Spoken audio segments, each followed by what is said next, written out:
Tonight, I've torn into my door wire harness because the power locks don't work and the power mirrors don't work.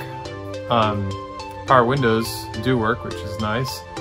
And I've read up a little and found out that it's common for the wires in the wire harness to get corroded because water is collected or stays in the wire harness and just eats away at the wires and the connections, especially where they're spliced together.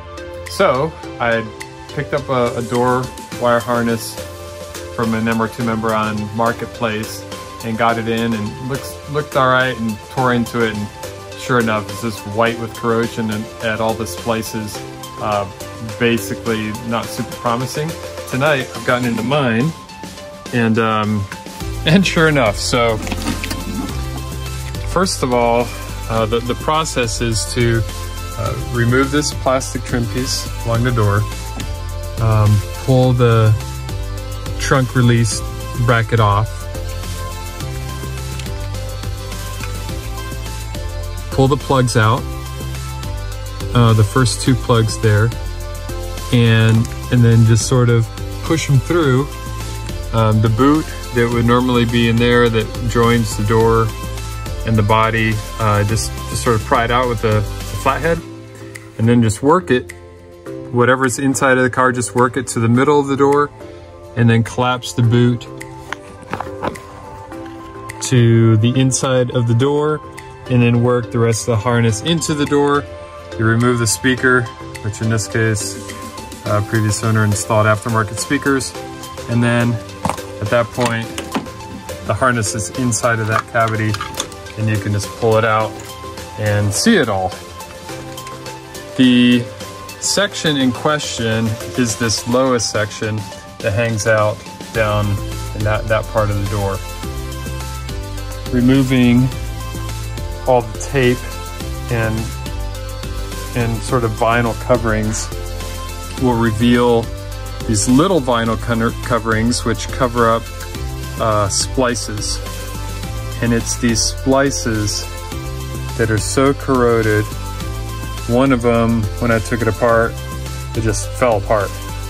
That's how eaten up the wire was. Oh, and when I inverted this boot, water just poured out.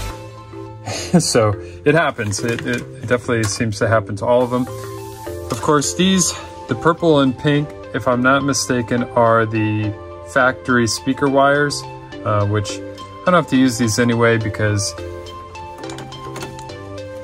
previous owner installed aftermarket tweeter and speaker, and I'm guessing this is a crossover in here to separate the frequencies for those two speakers. But anyway, I'm going to fix all these connections, make those fresh again, and we're just gonna see if I can restore function to all the power functions. It'd be fantastic. In the kitchen here, I've decided to go ahead and work on the wire harness that I'd purchased that came out of a car. It was presumably working just fine. Instead of fixing all the splices on the wire harness that's in the car right now. So I'm just gonna fix this one and presume that it's good and put it in the car. What I'm finding here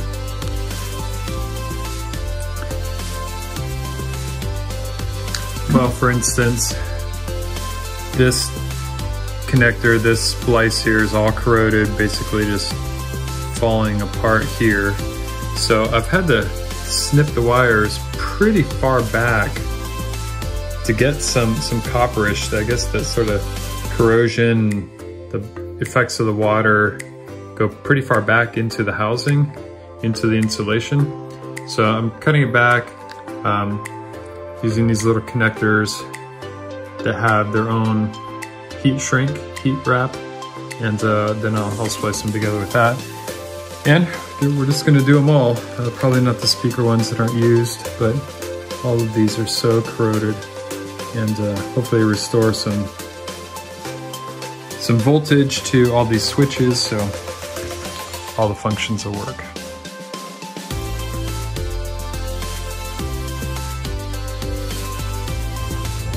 So I'm back out at the car with the fixed door harness, which I fixed all the corroded wires and sort of taped it back up, made it look nice, and was hooking it back up just for a trial run and got to the last plugs down here, and they're different. That 4 plug is not correct. It's supposed to have a 6 plug. So I don't know what the features are that this car has that this particular harness that I bought off a marketplace does not.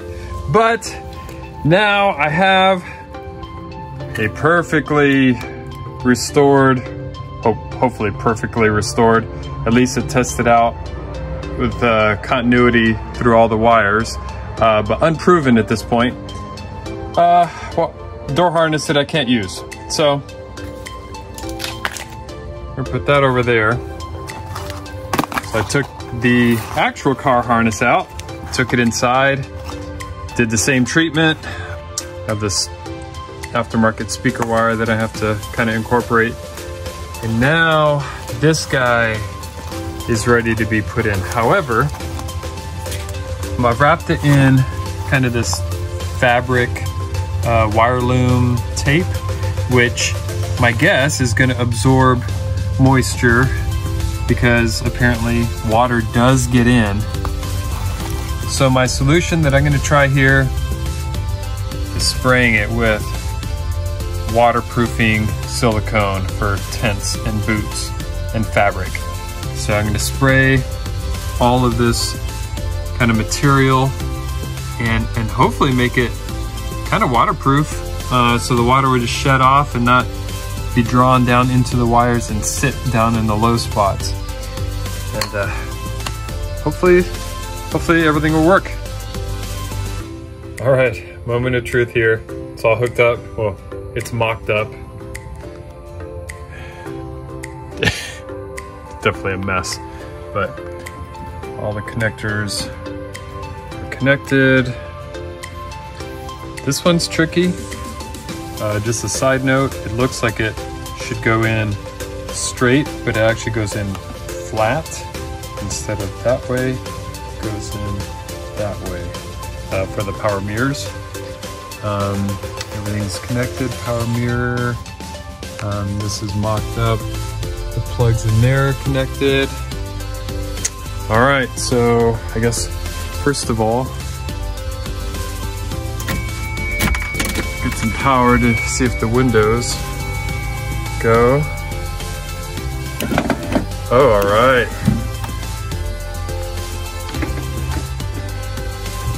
Sweet. All right, power mirrors. I hope these work. Oh, man. Oh, wait. Yes. Yes, they work. I can't see the other one. Yep, it's going too, sweet. And, oh, okay, power door locks. Oh, please work. Yes!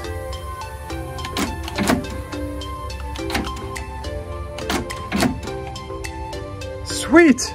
Oh, the functioning works because it pops back because the keys are in the ignition. So that's cool.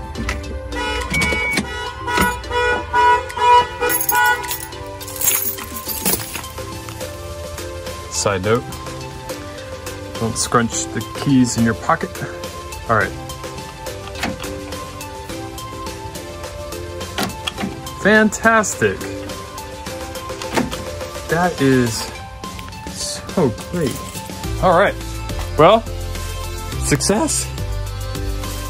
Fixing the door harness, restored the function to all that, and super happy. That's a great fix. Good to know that that's possible. So it's kind of involved to pull the harness out of the door, but worth it to restore that continuity through the wires, get rid of the corrosion, and to restore all the functions in the door. Totally doable, totally worth it.